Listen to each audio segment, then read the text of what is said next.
I want to give you guys my thoughts on Samsung. So this is the S7 Edge. Online, I do give out my thoughts on this phone and Samsung altogether. Sometimes I do get people that disagree with my thoughts. Sometimes they'll think like I've never used the device before because most primarily my posts are about Motorola products. So I like to post about what I love. I don't really like to post about what I don't love because people see it as hate.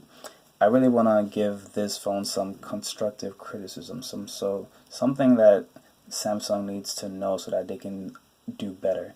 Because you have like a whole legion of Samsung Knights, you call them, on there online, telling you that Samsung phones are the best. They have the best cameras, they have the best battery life. If the phone does have the best battery life, why is there like a case that's got like 8,000 milliamps? If the phone's battery life is that good, that case shouldn't even exist. Like, who would think to make that? Essentially, there's a lot of insanity online with the media. Be careful. Be careful. Samsung has a lot of money. Money creates followers. Great marketing creates followers. It's almost like a cult, honestly. I mean, like the iSheep, the Samsung Knights. But Samsung Knights are on a whole nother level. They even have like a select few that I've known online that we make fun of, like, well, make jokes of. It's, it's whatever, but you gotta be careful. Do not buy into the hype of Samsung whatsoever. This is, in the purest words I could say, garbage. Now the screen is not garbage, but the fact that it's curved is, because it's useless. It doesn't really help you any. The camera is good. The front camera is good. Oh, that's good. I mean, there are some downsides, big downsides to the camera. If you're doing 1080p 60 frames, or if you're doing 4K video, 10 minutes, and then you gotta start over, so you can't do any longer than 10 minutes. I'm showing this video on the Moto Z Force. I've done over 10 minutes on both 4K and 1080p. So why are there limitations on here? Most likely it's due to overheating. That's the only thing I can think of. And this is supposed to have like an active cooling system, but a lot of people do complain about overheating, and it does run warm during regular tasks. Now, a lot of phones can do this from time to time because Android phones do a lot, but this phone, for specifically having that active cooling system, heats up just as much as other phones, if not more. So it seems like they love to put things on paper that are just actually not true, and the same thing happens with the media gets their hands on these phones. They give it the best reviews whatsoever. Like, I've heard so many good things about the phone. That's kind of why I got it. I had the S3. That was my first Samsung phone a long time ago. My first one, I got it because pretty much everyone else on my job got it. I was waiting for the Jordan Max, but actually the Droid Razr Max, the Droid Razr Max HD. I was waiting for that phone, but it was taking too long, so I ended up getting the S3. Everyone else on my job had it, so we all, all S3, all had that annoying little whistle as a ringtone. Of course, I had to change that. The nature sounds ill, but they had some good features, like this feature there, swipe to take the screenshot. That was nice, and now they do the long screenshot, so they do have some nice features here and there. But for the most part, a lot of the features is just ridiculous. With the S3, I loved it at first, and it was good. And I was part of the it crowd, so I was showing off. And I realized too, one thing with the Samsung, still to this day, is a lot of features that they have could be cool to show off once or twice, but after that, you never use it again. You completely forget about it. Whereas other phones like Motorola, which is the king of that, they have features like Moto Display, Moto Actions, and all that, Moto Voice. These are features that you use on a regular day-to-day basis. Like, you want to do something, and you'll think about it, boom, let me use that gesture. Like, boom, let me twist my phone to launch my camera. Things like that. Let me chop for a flashlight. Samsung, the only ones I really use a lot is the swipe for the screenshot, which is not all that useful. And now that you have Google Now on tap, you can take a screenshot like that and share it right away. That's even kind of quicker. If you're gonna share it, but if you want to take a long screenshot, then the other feature is definitely pretty cool. They're always on display is kind of a waste. Sometimes, especially like when you're outside and you use it, you can't even see what it says because for some reason it gets too dim. Like, there were just a lot of bugs on this, and they've released so many updates on this phone, and guess what? Every time they do an update, they add an app, so you're getting more bloatware. You're already getting bloatware. Like, for instance, when you look up calendar, you have two calendars. Of course, to the calendar I installed, but you have Google Calendar and you have Samsung Calendar. I believe they have their own messaging app, they have their own keyboard, they have a whole bunch of stuff that Google already has. So if they left you with the Google versions of those things and just added things that could help you out, they could save you some space. The phone would run better, because even the Note 7 has been shown to run slower than this. So their optimization is not getting better. They're basically relying on the looks of these phones, with the curved screen does not help in, like, it doesn't help in practicality. You're going to be touching the sides of the phone all the time. There's going to be missed touches all the time. Like, this stuff is not, like, why is that so hard? Like, I don't even use that either. So there's a lot of stuff on this phone that you're probably not going to use. The home launcher, I had to get rid of it because I could not find an app for anything. So I have Nova Launcher here, which is a lot easier. I can more customize it.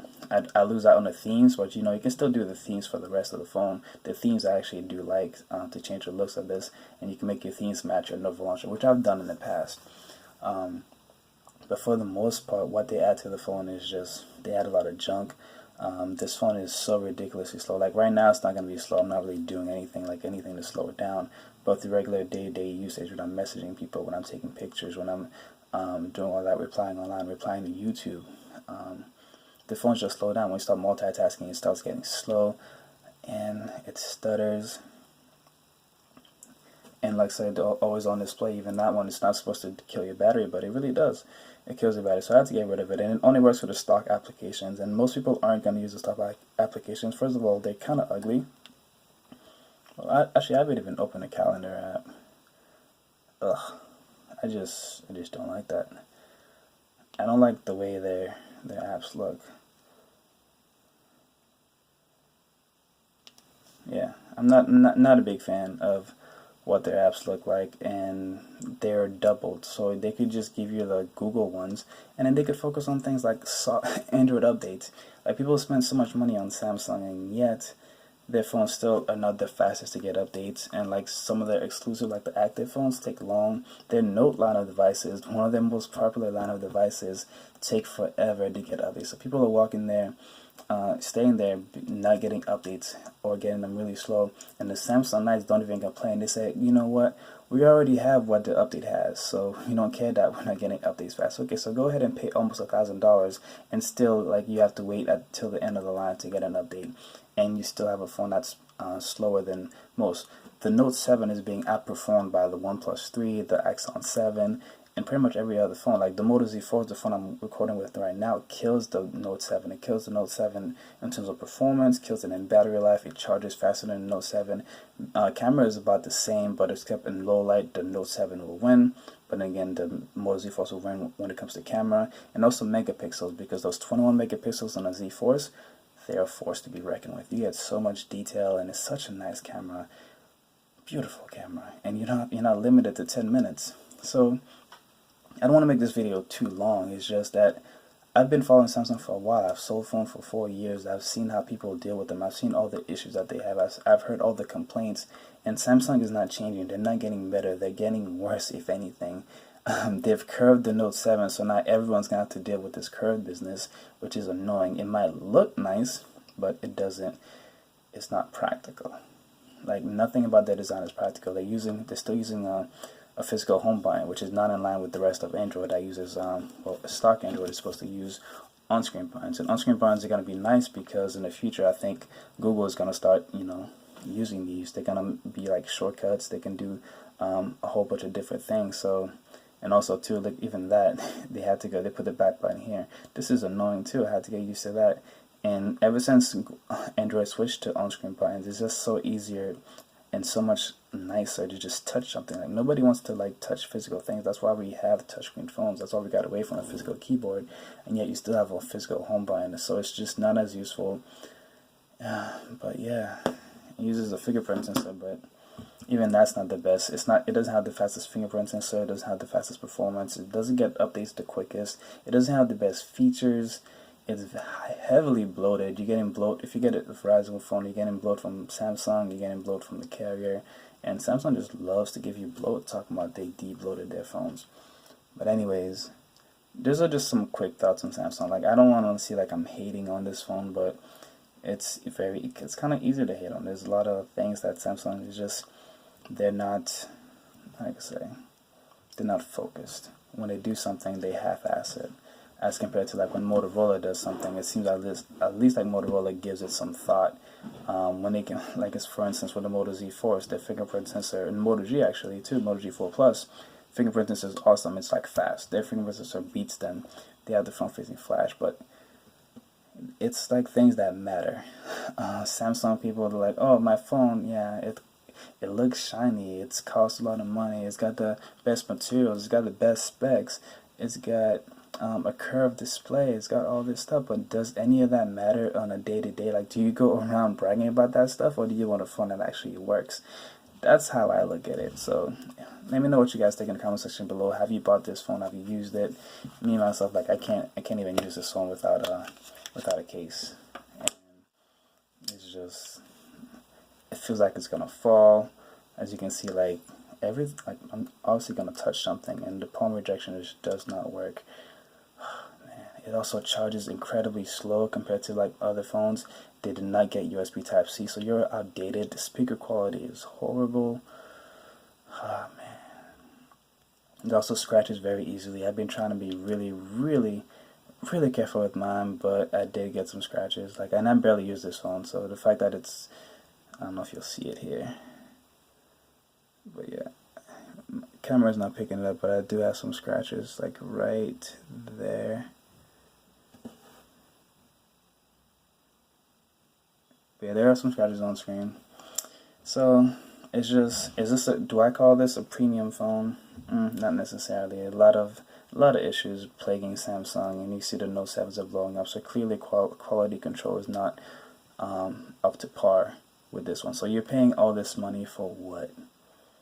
The name, the advertising, to keep them rich, because they're not doing Android any favor because of them and all their outdated like budget phones, because they have so many phones out there that are not getting updated.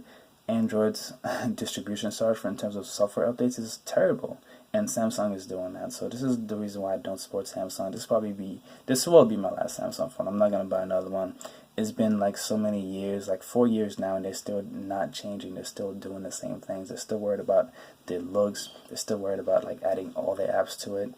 They ruined the Android experience without a doubt. LG is right there behind them. I will never buy another LG. I'll probably make a video on LG as well in the future, but right now we're focusing on Samsung.